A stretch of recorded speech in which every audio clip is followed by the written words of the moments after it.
Je pars dans un restaurant où je me fais servir à boire et à manger, alors que je sais pertinemment que je n'ai pas d'argent pour payer ou que je sais que je ne vais pas payer. Quelle infraction ai-je commise?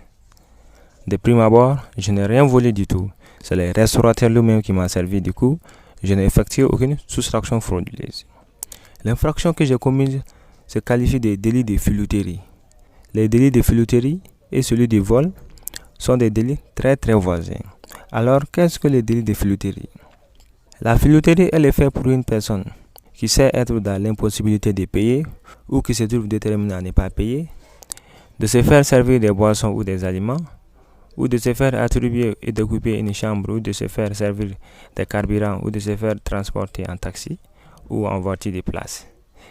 Le fait pour l'auteur du délit de filouterie de se faire servir est très important pour constituer le délit. Car si l'auteur s'est servi lui-même, le délit de filouterie n'est pas caractérisé. Ce sera plutôt du vol dans ce cas.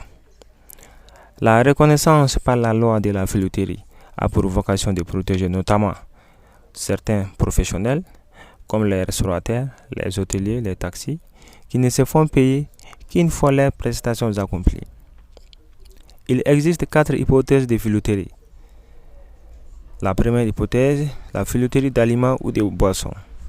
La deuxième hypothèse, filouterie de logement. Troisième hypothèse, filouterie de carburant. Et la quatrième hypothèse, filouterie de transport. Merci d'avoir regardé cette vidéo. N'oubliez pas de vous abonner à notre chaîne et d'activer la cloche de notification pour ne pas rater nos prochaines vidéos.